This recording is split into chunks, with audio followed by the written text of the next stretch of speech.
Salut tout le monde, me revoilà avec donc la suite. J'ai déjà fait 3 vidéos. Une vidéo que je vous demande de regarder avant toutes les autres, c'est la vidéo avant-propos, dans laquelle je vous explique un petit peu quel état d'esprit il faut avoir et comment il faut se positionner au regard de la cartomancie. Ensuite, je vous ai fait une première vidéo où je vous parlais des couleurs et des as. J'ai poursuivi par les 10 et aujourd'hui, nous allons parler des habillés. Alors, comme je l'ai dit dans une vidéo précédente, pour moi, les habillés ne revêtent pas une importance particulière. Ils sont là pour situer des personnages dans un jeu, mais comme je suis toujours très attachée à cette individualité pour la personne, de ne compter que sur elle-même, mais sur ce qu'elle est. Certes, elle peut avoir besoin de certaines autres personnes, elle a tous besoin de tout le monde, mais il faut d'abord songer à penser à soi-même. Donc, je n'aurais jamais trop accordé d'importance, bien que, bien sûr, il faut en tenir compte si elles sortent, c'est qu'elles ont des choses à nous dire. Hein, il ne faut pas non plus, voilà. Utiliser donc les habillés. Après, c'est vous qui verrez. Moi, je sais que personnellement, je les ressens comme ça, mais bon. Utiliser donc les habillés sans trop leur donner une importance particulière. Hein. Donc voilà, donc on va commencer par les rois. Alors les rois, en règle générale, ils sont là pour parler, pour vous indiquer un personnage pas qui est forcément supérieur à vous, mais qui a une forte importance sur votre personne. Alors, ça c'est pareil, il faut déterminer si cette forte importance, voire influence, elle est bénéfique ou négative. D'accord? Donc déjà, quand quelqu'un a une influence sur quelqu'un d'autre, pour moi, c'est franchement moyen. Hein? Même si la personne sort dans un jeu comme quelqu'un de merveilleux et magnifique, vous devez vivre votre propre vie et non pas celle de la personne aimée parce que vous n'êtes pas là pour vivre la sienne mais la vôtre. Bon, voilà. Donc, relativiser sur les cartes habillées. Donc, on va commencer. Je prends toujours ma petite pompe parce que je voudrais oublier le moins de choses possible. On va commencer par le roi de cœur. Hein. On commence toujours par les cœurs, hein, par les rouges d'abord, puisque ça porte toujours au cœur, les rouges, pour tout le monde. Alors, le roi de cœur, comme je vous l'ai dit, il y a toujours une influence, quelqu'un qui est un petit peu au-dessus, quelqu'un qui... Voilà, bon. Lui, il représente souvent le père, le mari, la personne aimée. Mais vraiment, c'est pas le jeune amoureux. Un roi, ça a quand même une position, hein, quand même, par rapport à un valet. Hein, le valet, lui, plus jeune, il rentre dans la vie, il n'a pas la même... Je sais pas si vous voyez ce que je veux dire avec mes gestes, je sais pas trop. Il y a une certaine influence que le valet n'a pas sur vous. Voilà, en fait. Hein. Même si ces cartes sont quasiment un valet de trèfle et un roi de trèfle, il n'y a pas trop grande différence, mais il y en a une, c'est celle-là. C'est le pouvoir que certaines personnes peuvent avoir sur vous, en fait. Hein. Vous êtes dépendant de... Une forme de dépendance, quand même, je trouve. Bon. Voilà. Donc, le mot-clé pour le roi de cœur sera donc l'homme de l'amour, hein, l'homme de cœur, l'homme des pensées, l'homme... voilà. Hein. Nous allons donc continuer par le roi de carreau. Alors, le roi de carreau, lui, c'est plutôt... alors, le carreau, on a dit le travail, l'activité, ça bouge, c'est le move, le carreau. Ou la stagnation, ça dépend comment ça peut être, quoi qu'il en soit, c'est... Soit ça altère le mouvement, soit ça l'accélère, mais quoi qu'il en soit, ça reste pas statique. Donc lui, en général, il peut représenter soit un employeur, soit un commerçant, soit un associé. Ça peut être un associé, tout dépend des cartes qui peuvent être avec cette carte-là. Donc là, on a dit tout à l'heure que les rois, ils avaient quand même une influence sur vous.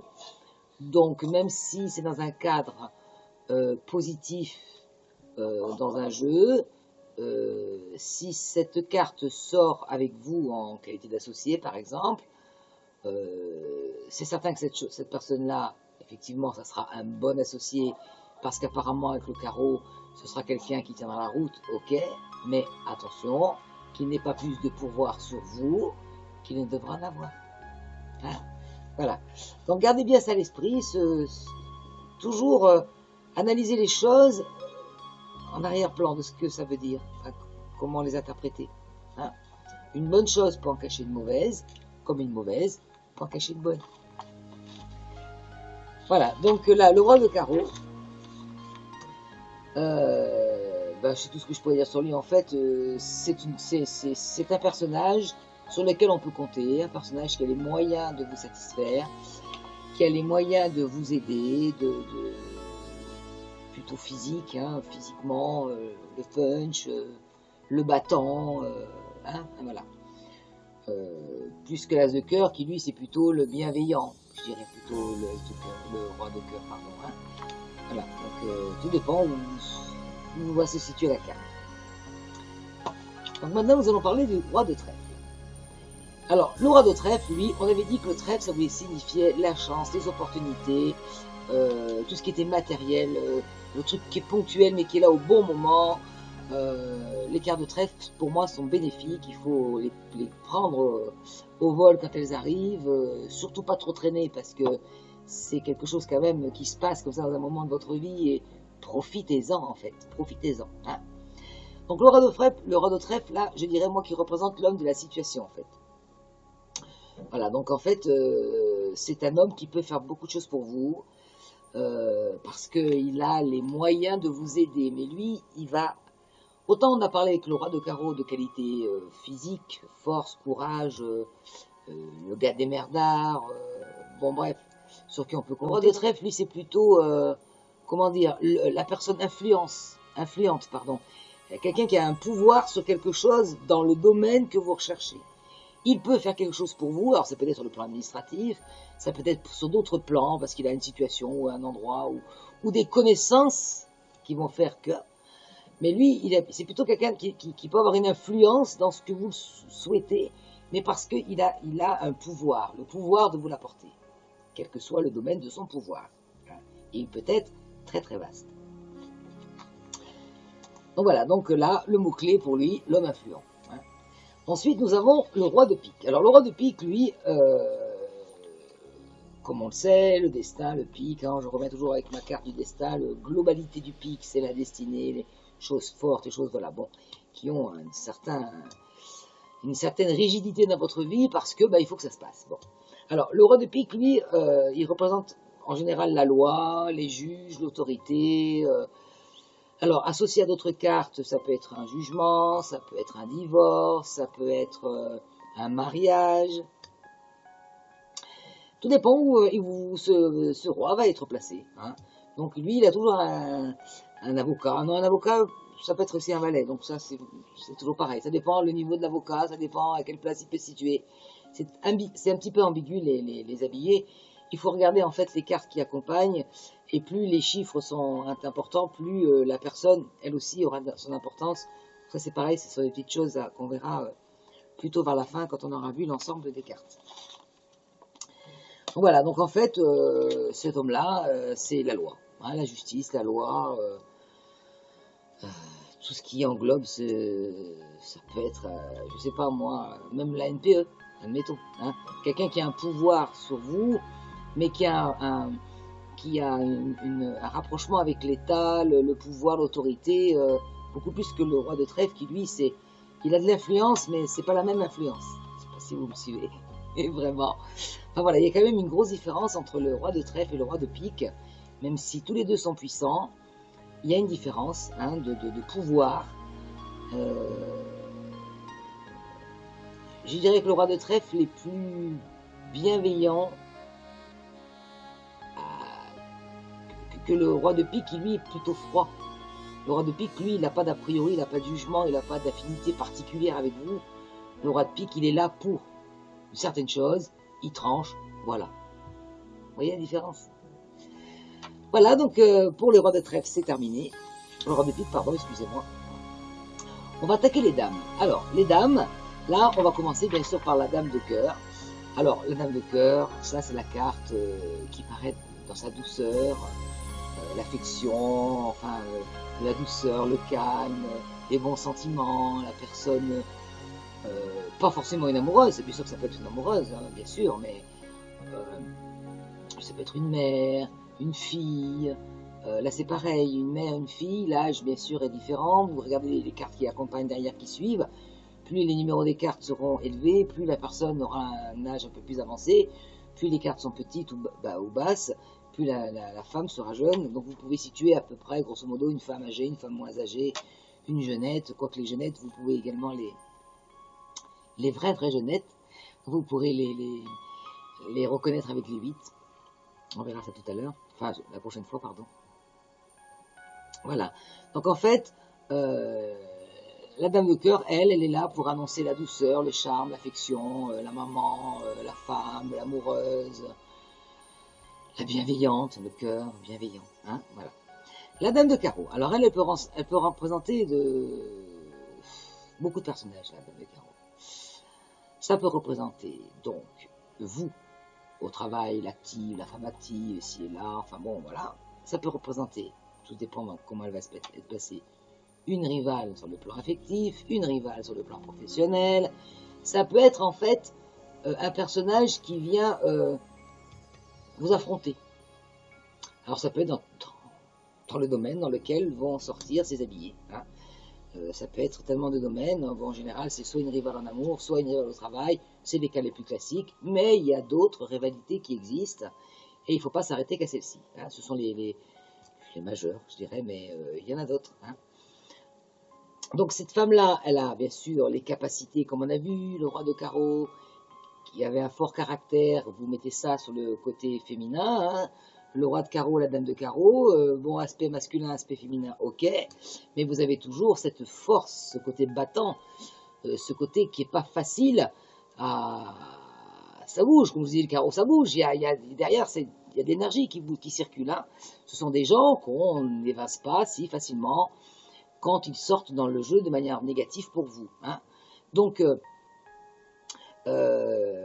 méfiance ou pas méfiance, tout dépend comment ces dames vont sortir, mais sachez que si on vous met sur votre chemin dans un jeu une carte comme celle-ci, entourée de cartes qui signifient une rivalité quelconque, ne prenez pas la chose par-dessus la jambe, prenez la chose, bon ok, et essayez de trouver des solutions pour que les choses se passent au mieux pour vous, en fait. Hein, voilà. Alors, toujours mon pense-bête, la dame de trèfle. Alors, la femme de trèfle, elle, on avait dit que l'homme de trèfle, c'était le roi de trèfle, c'était la personne d'influence. La dame de trèfle, elle, c'est pareil, c'est une femme qui est active, mais qui a de la cervelle. Alors, elle a de l'influence, mais c'est pas la même influence que monsieur pourrait avoir en roi de cœur. C'est plutôt, je dirais, une influence subtile, une forte personnalité, quelqu'un qui a la tête sur les épaules, quelqu'un qui sait de quoi elle cause, vraiment quelqu'un sur qui on peut compter, qui est fiable, qui n'est pas forcément aimante, hein, mais qui aime. C'est pas du tout la douceur de la dame de cœur, hein, tout en étant autant aimante que la dame de cœur, mais ce n'est pas du tout les mêmes personnes en fait. Hein. Donc ça peut être la consultante elle-même. Ça peut être une mère, une fille, une collègue, enfin ça peut être les habillés, ça peut être de nombreuses personnes dans un jeu. Hein, voilà. Et donc en mots-clés, je dirais que la dame de trèfle serait la dame de tête, une femme de tête en fait. Voilà. Hein. La dame de pique maintenant. Alors, la dame de pique, dans cette dame de pique, on a dit, là par contre, il y a pas tellement de relation entre le roi de pique et la dame de pique par rapport entre la dame de trèfle et le roi de trèfle. La dame de pique, elle signifierait plutôt la solitude, la femme seule, la femme qui peut être accompagnée et qui peut être entourée de beaucoup de gens mais qui se sent seule aussi. Hein. La solitude n'est pas forcément parce qu'on est tout seul. La solitude peut être en soi, même si on est dans un environnement où ça grouille de gens et qu'on peut se sentir seul parce qu'on n'est pas compris, parce qu'on n'est pas écouté, parce que. Hein. Donc la notion de solitude, elle est vraiment présente dans cette dame de pique. Ça peut être une veuve, et ça peut être quelqu'un de marié aussi. Hein. D'accord? Voilà, donc il y a toujours ce côté seul, mais avec en fait euh, une certaine force morale, une certaine rigidité, un certain vécu, une certaine un renfermement sur soi aussi, je pourrais dire aussi. Un renfermement sur soi. Euh, Moi, je verrais bien à côté quelques super cartes d'ouverture pour pas qu'elle reste dame de pique, cette dame, quand elle sortira dans son jeu. Voilà. Hein. Donc, le mot-clé, c'est bien sûr pour la dame de cœur, ça sera solitude, femme seule. Hein.